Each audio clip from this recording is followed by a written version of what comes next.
அலைக்கும் வரஹ்மத்துல்லாஹி வபரக்காத்துஹு. வாழ்க்கையின் இலக்கு. அல்லாஹுடைய தூதர் ஸல்லல்லாஹு அலைஹி வஸல்லம் அவர்கள் என்னுடைய தோளை பிடித்து கொண்டு உலகத்திலே நீ ஒரு வழிப்போக்கனை போல இரு என்றார்கள். அப்துல்லாஹ் இப்னு உமர் ரதியல்லாஹு அன்ஹு அவர்கள், மாலையில் நீ இருந்தால் காலை நேரம் வரும் என்று எதிர்பார்க்காதே, காலையில் நீ இருந்தால் மாலை நேரம் வரும் என்று எதிர்பார்க்காதே. நோய் வருவதற்குள் உன்னுடைய ஆரோக்கியத்தை பயன்படுத்திக்கொள், மரணம் வருவதற்குள் உனக்கு தரப்பட்டிருக்கக்கூடிய வாழ்க்கையை பயன்படுத்திக்கொள் என்றார்கள். இந்த செய்தி ஸஹீஹுல் புகாரியிலே 6416 என்ற எண்ணிலே பதிவு செய்யப்பட்டிருக்கிறது.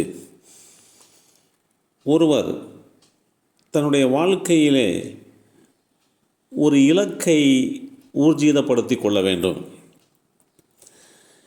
இன்னென்னவெல்லாம் நாம் நம்முடைய வாழ்க்கையிலே நிறைவேற்றி இருக்க வேண்டும், அதற்காக இன்னென்ன வழிகளிலே எல்லாம் முயற்சிக்க வேண்டும் என்று ஒரு சரியான திட்டமிடலை மனதில் எண்ணிக்கொண்டு வெகு தூரம் பயணிக்கிறான். இது யதார்த்தமான ஒன்று. பயணத்தின் இடையில் தங்க வேண்டிய சூழல் ஏற்படுகிறது. எனவே அதற்கான ஏற்பாடுகளை செய்து தங்குகிறான். அதற்குண்டான ஏற்பாடுகளை செய்து அங்கே தங்கிவிடுகிறான். அதற்கான சௌகரியங்களை அமைத்து கொள்கிறான். இப்படிப்பட்ட ஒரு சூழ்நிலையிலே அவன் தங்கிவிட்டு அங்கிருந்து அவனுடைய வாழ்க்கையின் இலக்கை நோக்கி புறப்பட்டு விட வேண்டும். அங்கே தங்குவதற்கு நல்ல வசதியாக இருக்கிறது என்று அங்கேயே தங்கிவிட நினைத்தால் அவனை விட அறிவில் குறைந்தவர்கள் யாரும் இருக்க முடியாது. அவர் இலக்கையும் நமக்கு எந்த வகையிலேயுமே அடைந்து கொள்வதற்குண்டான சாத்தியம் இல்லாமல் போய்விடும். அவருக்குண்டான இலக்கை அவர் அடைந்து கொள்ள முடியாது. அதே போன்றுதான் நமக்கு இந்த உலகம் சந்தர்ப்பத்திற்காக இங்கே வழங்கப்பட்டிருக்கிறது. எனவே இந்த உலகத்திலே தங்கியிருக்கிறோம். அதற்காக வேண்டி வீண் விரயமில்லாமல் ஆடம்பரமில்லாமல் எல்லா வசதிகளையும் நாம் செய்து கொள்ளலாம். அதில் எந்த விதமான தவறுமே இல்லை.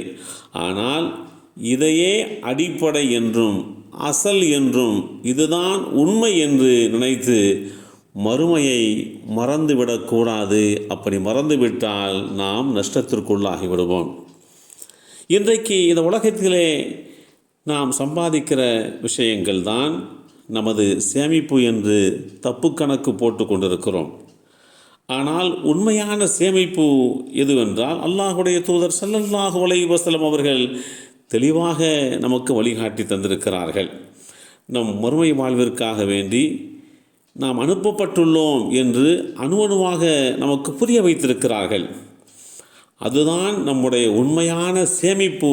அதுதான் நமக்கு பயன் தரக்கூடியது. நாம் இன்றைக்கு சம்பாதிக்கின்ற சம்பாத்தியம், சேர்த்து வைக்கின்ற பொருளாதாரம் அனைத்துமே நம்முடைய இறப்பு வரைதான், அதாவது மரணம் வரைதான் நமக்கு பயன் தரும்.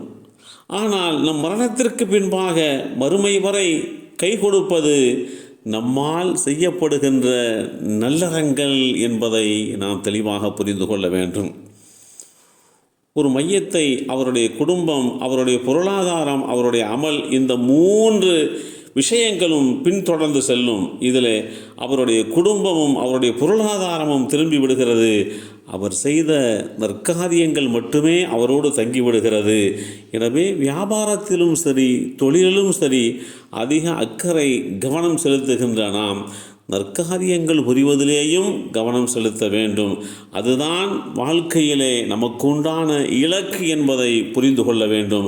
எல்லாம் வல்ல அல்லாஹ் அப்படிப்பட்ட வாய்ப்பை நமக்கும் நம் சந்ததிகளுக்கும் வழங்கி அருள் புரிவானாக. அஸ்ஸலாமு அலைக்கும் வரஹ்மத்துல்லாஹி வபரக்காத்துஹு.